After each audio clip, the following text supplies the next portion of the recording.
Hey, what's up, everybody? Pat here, great for recovering alcoholic and addict, just like every day. Guys, please don't forget to subscribe, leave the video a like, drop me a comment, and by all means, share it with anybody you think might get something out of it. Guys, what an absolutely beautiful day today. I'm going to tell you a story after I do the reading about just the power of prayer and what a difference it made in my day, guys. Today was a day that absolutely blew my mind. I'm so filled with just invigorated hope, love, just knowing I'm on the right path, loving being sober, loving to where my life is heading. And then looking back and unfortunately watching somebody from my former life just finally his nonsense is catching up with him, and knowing that had I not made a couple of good decisions, I'd be right there. Yeah, I mean, I've been through that so many times. I feel his pain, but at the same time, I can just be grateful. And as many times, and don't get me wrong, guys, I haven't shut the door on him. I've reached out a million times and tried to offer him help, but he's not willing to admit that he needs it yet. So all I can do is preach and walk the talk of the talk I talk, and show him that there's a better life, and hope someday he gets it. But anyway, we'll talk about this a little more. The Just for Today NA website was back up today, so we're going to go with the Just for Today NA meditation, which is titled "Feeling Good Isn't the Point." And I know that's going to sound counterproductive, but it's actually, I really like this reading. It makes so much sense. Feeling good is not the point. For us, recovery is more than just pleasure. In our active addiction, most of us knew exactly how we were going to feel from one day to the next. All we had to do was read the label of the bottle or know what was in the bag. We planned our feelings, and our goal for each day was to feel good. Well, in recovery, we are liable to feel anything from one day to the next. We may feel energetic and happy in the morning, and then strangely let down and sad in the afternoon because we no longer plan our feelings for the day. Each morning, we could end up having feelings that aren't convenient, like feeling tired in the morning and wide awake at bedtime. Of course, there's also the chance we could feel great, but that isn't the point. Today, our main concern is not feeling good, but learning to understand and deal with our feelings no matter what they are. We do this by working the steps and sharing our feelings with others. This allows us to grow as human beings, and that is the point, guys. If you want better in life, you got to grow. You got to bring better to the table, and in order to do that, guys, we have to have highs and lows and ebbs and flows. And let me get the affirmation out. Sorry. The affirmation is just for today. I will accept my feelings, whatever they may be, just as they are. I will practice the program and learn to understand and grow from my feelings. And that so sums up like what I've been through in this last year really well. And it's funny because yeah, I planned in my addiction. I planned to feel good every day, but every one of us knows that's not how it often worked out, right? No matter what I set up so I would have a never-ending supply. And it's funny, I can go back and think of those days where you found a new plug for a better price, or you hit a big score and you're able to put some tax money aside. Or I remember when I got the settlement from getting hit by the car and I had like 40 grand, and it went up in smoke literally in like a month and a half. Like, no matter what, as we say, one is too many and a thousand's never enough, right? No matter how many times I remember sitting on piles and I'm like, all right, this could work out. I could pace this out. I could never run out of drugs and never have to be sick, and only to eventually run out of, again, your tolerance gets more, you piss through it more, something happens, you get arrested, you lose something, you get robbed. That lifestyle, there's no way to sustain it no matter what the overall score is. And eventually you end up sick, or God forbid something happens and we have to face the reality of what we're doing, because that's what got me in, guys. It's not prison that got me into recovery. It's not being homeless for 4 years. I accepted those things. It's not that I would never have anything of material value because I kept losing it over and over again. And if you've heard my testimony, I did so repeatedly to a level that's just disgusting. And that's sad. Like, when I go back and I talked about the first time I remember the first time I was looking at 90 days in jail at 19 years old. It was the most horrifying feeling. It was just coming out of college. Like, I'd worked so hard to put myself through school, and that's a whole other story I've never gotten into because it's very personal. yeah, I went through hell to get through college just to come back and get thrown in jail immediately. And I felt like the biggest failure. And then the long term loss of license that came with it, and realizing that all this work I'd done, I could get hired. Like, literally, I had job recruiters all over the country offering me jobs because I graduated top of my class at the best school for auto and diesel mechanics in the country. And yet, all of a sudden, my drinking at the time and drugging at the time, mostly drinking at that point, had precluded me from being able to take any of these opportunities, leading me right back to where the shithole, the shit show, not shithole, but the shit show that I'd created for myself all through high school. I had to go back and get stuck right back in the quagmire. And it was just like, I remember sitting there saying, oh, I swear to God, I'd never come back here. I knew I should have moved to Texas. Yeah, I was going to move to Laredo, Texas, on the Mexican border with those drugs and my attitude. That would have worked out well. I'd either be dead or doing 50 years in prison for importing drugs over the Mexican border. Like, come on, right? But this is what addiction does to us, right? But again, we did so in trying to plan our feelings. And that's literally what I was trying to do. I was trying to feel like Superman, have all this amazing strength and energy every day, not have to feel emotions, not having to feel feelings, not having to feel anything other than high, right? And again, it got me nowhere. And guys, I think, what is today? I'm sorry, guys. Today's the 4th, so I'm 2 days away from 13 months of continuous sobriety, full and complete continuous sobriety, and everything has changed. I have feelings. You guys see me get choked up on the channel constantly. I see something good, and it's funny because I even get choked up when I'm speaking at meetings, right? And it's not when I'm talking about the shit that I've been through. That was more normal life. I could handle that. Like, that was no problem. It was when I started talking about God entering my life and the hope I started to get filled with.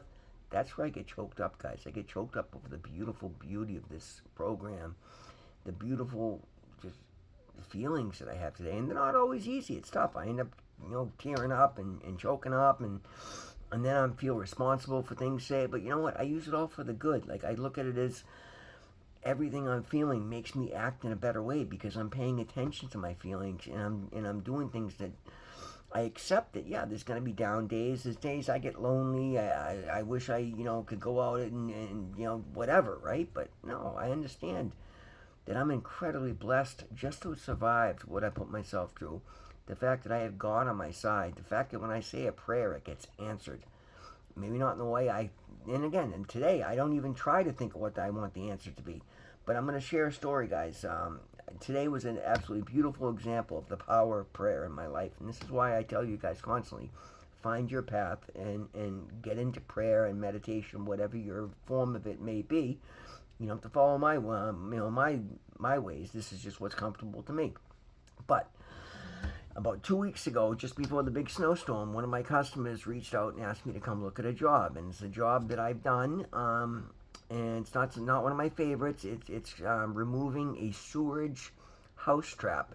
Basically, if you look under your sink, you have that U-shaped trap that holds water and keeps gases from coming up on every plumbing fixture in your house. Your toilet is its own. Well, they were using on the 4-inch main sewer line leaving houses. They were using a sewage trap for many, many years, and they got away from them because they're clog issues. They over time are guaranteed to slow it down. Things settle there, and they clog up, and we end up having to remove them. It's a tough job. They're in the concrete floor of the houses. You gotta smash up the floor. You gotta dig down 3 feet. They're big stainless steel 4-inch things covered in shit, and sewage is running through the pipes. It's not a glamorous job, right? But we do them, and they pay decent. Well, I was asked to go and look at one. Yep, no problem. It's something I do, so I'm happy to go over. And I go over and look at it, and in this particular instance, it was a very precarious situation because at the end of the house trap there was a Y with a clean out and a laundry tap into it that was in the foundation of the house. So half of it's indoors, half of it's outdoors. And this thing's been buried in the dirt under the concrete for the last 50 years. They tend to be very precarious. You got to be careful with them. You could, one false move and they crack and they split. And, if this goes wrong, these people have no running water or no draining water while I now am responsible for taking out a section of foundation of a house. Like, this is a big deal. So I looked at it, and because it was hub to hub, you can't just cut it and put a piece of pipe in. I'm actually going to have to cut the thing out, then remove the inside piece from the outside part of the cast iron hub. And it was a job that gave me great anxiety. I was not sure I was even willing to take it on when I first saw the situation. And first of all, I'm so glad instead of just saying yes to things today, I go and look at them. Right? This is what this program has taught me. Just know what I'm talking about before I shoot my mouth off. Right? And my ego wants to say, yeah, I can do anything. Today I don't. I said, no, even if it sounds simple, let me come look at it because there might be something more involved that I need to know the variables of. So I went and looked at it, and I was iffy. I'm like, ooh, do I even want to take this one on? And I stopped and looked at it. I said, well, yeah, I do, because it's a good experience for me, and it's a good customer. He's a regular customer that I do all his work for. So yes, I will, but I have to bid the job appropriately so that I can take my time and do the things I got to do. So I did. I bid it appropriately, and ironically, when I gave him my price, and I was like, I hadn't priced one. I've done these for other companies. I hadn't done one for myself yet. So I was a little, because it's all labor. So when you get up there and it's all labor, it's, if you're not confident, it's hard to justify. And when I gave him the price, he was like, immediately, oh my God, that's the exact price another plumber gave me. Yes, I'd much rather have you do it. So boom, right? I had anxiety about giving him a price that big. He was thrilled with it. But now a couple weeks go by, we get through the storm, and he reached out and he said, hey, do you want to schedule that? And I said, you know what? Yeah, I got time this week. Let me get over and get that done for you. Well, as I was considering it last night, and I'm thinking about the variables, and I'm thinking about the things that could go wrong, and just not in a overly anxiety way, but just in a way that makes sure that I come prepared, bring the things that I need, and just trying to work through contingencies. I realized that this is definitely one that I've got to be on my toes for.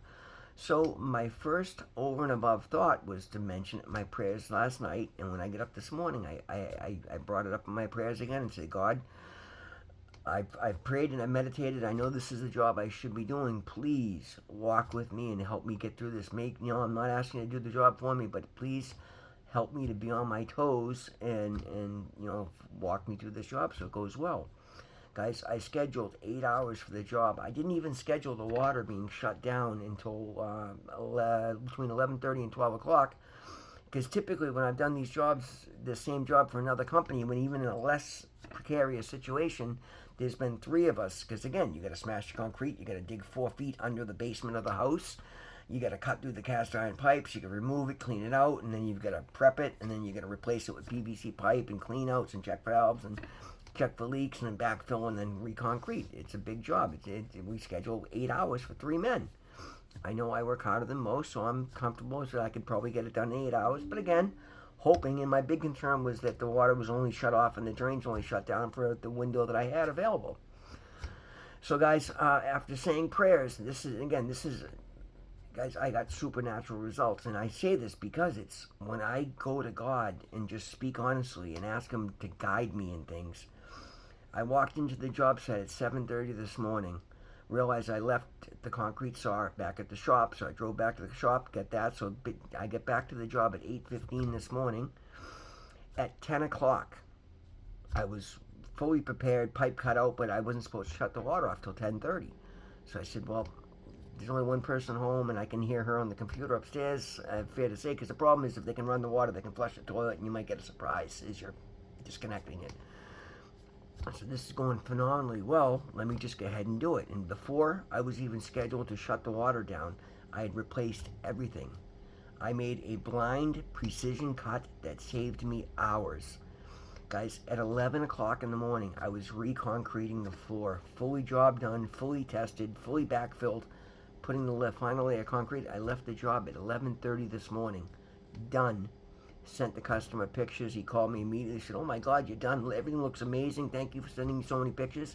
And then he sent my electronic payment over within seconds, thanking me repeatedly. Guys, I just did a 3-man job, an 8-hour, 3-man, 8-hour job. A job that would take 3 men 8 hours apiece.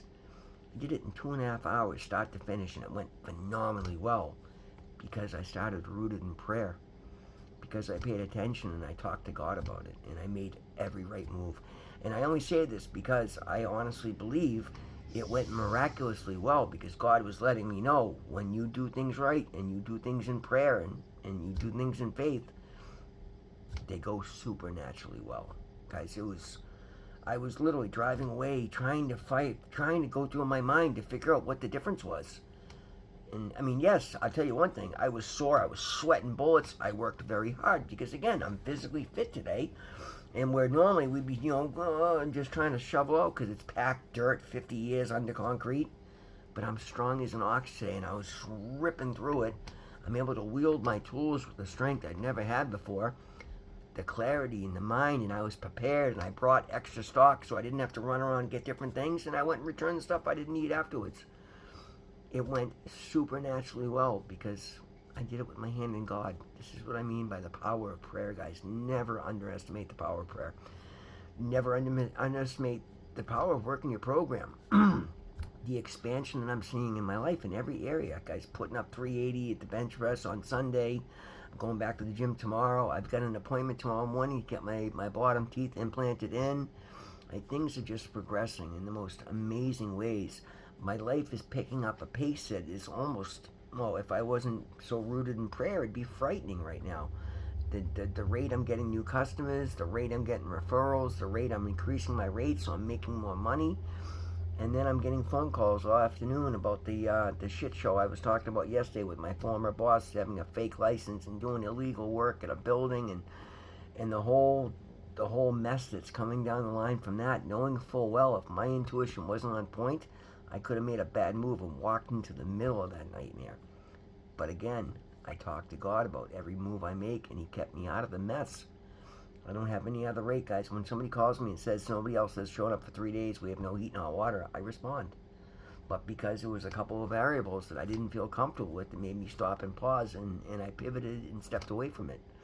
And that same manager's called me 3 times today, but now I'm in an awkward position where I don't want to sell him out, and I'm not properly prepared to go into that building insurance-wise, and it's under a microscope, so I physically can't, so I just let it go. At this point, she should know better.